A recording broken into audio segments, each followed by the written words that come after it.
समाचार अब तक, सत्य का साहस। नागपुर जिले की पारशिवनी तहसील अंतर्गत आने वाले घाट पेंड्री गांव में स्थित करोड़ों रुपए से निर्मित आरोग्य वर्धिनी केंद्र पूर्ण रूप से तैयार होने के बाद भी डॉक्टरों एवं चिकित्सा कर्मचारी न होने के कारण आज भी अपनी दशा पर आंसू बहा रहा है।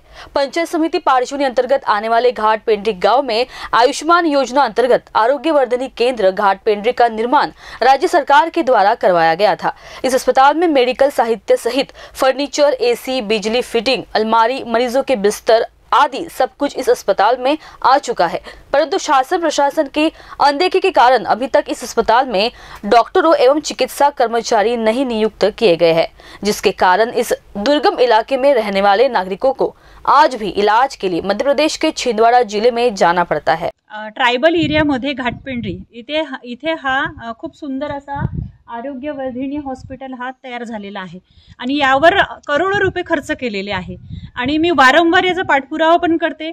आत्ताच जिल्हा परिषदचा आरोग्याचा जेव्हा कॅम्प झाला त्यामध्ये जयस्वाल साहेबांनी पण सांगितलं की 15 दिवसामध्ये आपण इथे स्टाफ डॉक्टरांचा स्टाफ आपण इथे पाठवू, पण अजूनपर्यंत त्यांनी पाठवलेला नाही आहे। आणि वारंवार माझं हेच म्हणणं आहे की ट्रायबल एरियातले लोक आहे यांना ज्या सुखसुविधा देण्याकरिता एवढं मोठं हॉस्पिटल निर्माण केलेलं आहे तर त्याचा जो पाहिजे तसा सदुपयोग होत नाही आहे आणि खूप सुंदर असं हॉस्पिटल आहे। याच्यामध्ये पाहिजे ते सगळे उपकरणं सुद्धा आहेत, फक्त डॉक्टर नसल्या मुळे हा एवढा मोठा हॉस्पिटल कुठेतरी धूळ खात बसलेला आहे। आता घाटपेंड्रीला आलोय सर।